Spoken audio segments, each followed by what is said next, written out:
ದಕ್ಷಿಣ ಕನ್ನಡ ಜಿಲ್ಲೆಯಲ್ಲಿ ಕಂಬಳ ಬಹಳ ಪುರಾತನವಾದಂಥ ಒಂದು ಗ್ರಾಮೀಣ ಕ್ರೀಡೆ. ಈ ಕ್ರೀಡೆ ಬಹಳ ಜನಪ್ರಿಯ ಆಗಿರ್ತಕ್ಕಂಥ ಒಂದು ಕ್ರೀಡೆ. ಈ ಭಾಗದಲ್ಲಿ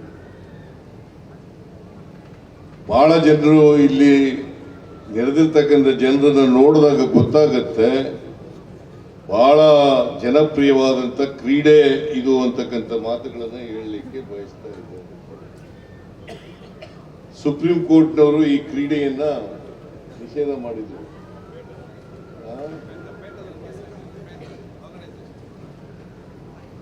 ಆಮೇಲೆ ನಮ್ಮ ಸರ್ಕಾರ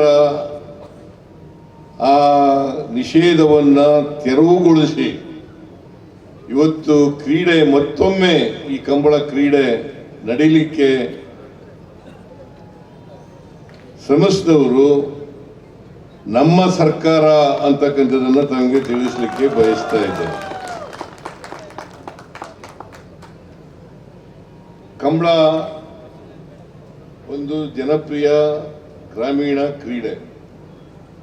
ರೈತರು ಅವರಿಗೆ ಮತ್ತೆ ಪ್ರಾಣಿಗಳಿಗೂ ಕೂಡ ಎತ್ತುಗಳಿರ್ಬೋದು, ಕೋಣಗಳಿರ್ಬೋದು, ದನಕರುಗಳಿರ್ಬೋದು, ಕುರಿಗಳು, ಮೇಕೆಗಳಿರ್ಬೋದು, ಇವೆಲ್ಲರ ಜೊತೆಲೂ ಕೂಡ ಅವಿನಾಭಾವ ಸಂಬಂಧ ಇದೆ.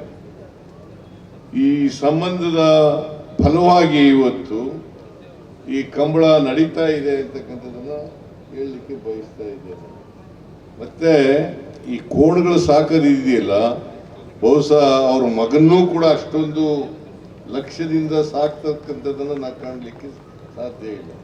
ಅಷ್ಟೊಂದು ಮುತುವರ್ಜಿ ವಹಿಸಿ ಈ ಕೋಣಗಳನ್ನು ಸಾಕ್ತಕ್ಕಂಥದ್ದು. ಅದರಿಂದ ಕೋಣದ ಮಾಲೀಕರು ಮತ್ತು ಈ ಕ್ರೀಡೆ ಬಹಳ ಈ ಭಾಗದಲ್ಲಿ, ವಿಶೇಷವಾಗಿ ಈ ಭಾಗದಲ್ಲಿ ಇದನ್ನ ಬೆಳೆಸಬೇಕು. ಯಾಕಂದ್ರೆ ಇದು ಒಂದು ಸಾಂಪ್ರದಾಯಿಕವಾದಂಥ ಕಲೆ, ಕ್ರೀಡೆ.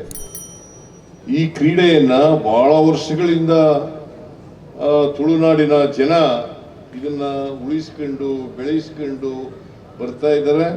ಎಷ್ಟೇ ವಿದ್ಯಾವಂತರಾದರೂ ಕೂಡ ಈ ಕಂಬಳ ಕ್ರೀಡೆಯಲ್ಲಿ ಭಾಗವಹಿಸ್ತಕ್ಕಂಥ, ಅದನ್ನು ಪ್ರೋತ್ಸಾಹಿಸ್ತಕ್ಕಂಥ, ಅದರಲ್ಲಿ ತಮ್ಮನ್ನ ಅರ್ಪಿಸ್ಕೊಳ್ತಕ್ಕಂಥ ಕೆಲಸವನ್ನ ಮಾಡ್ತಾ ಇದ್ದಾರೆ.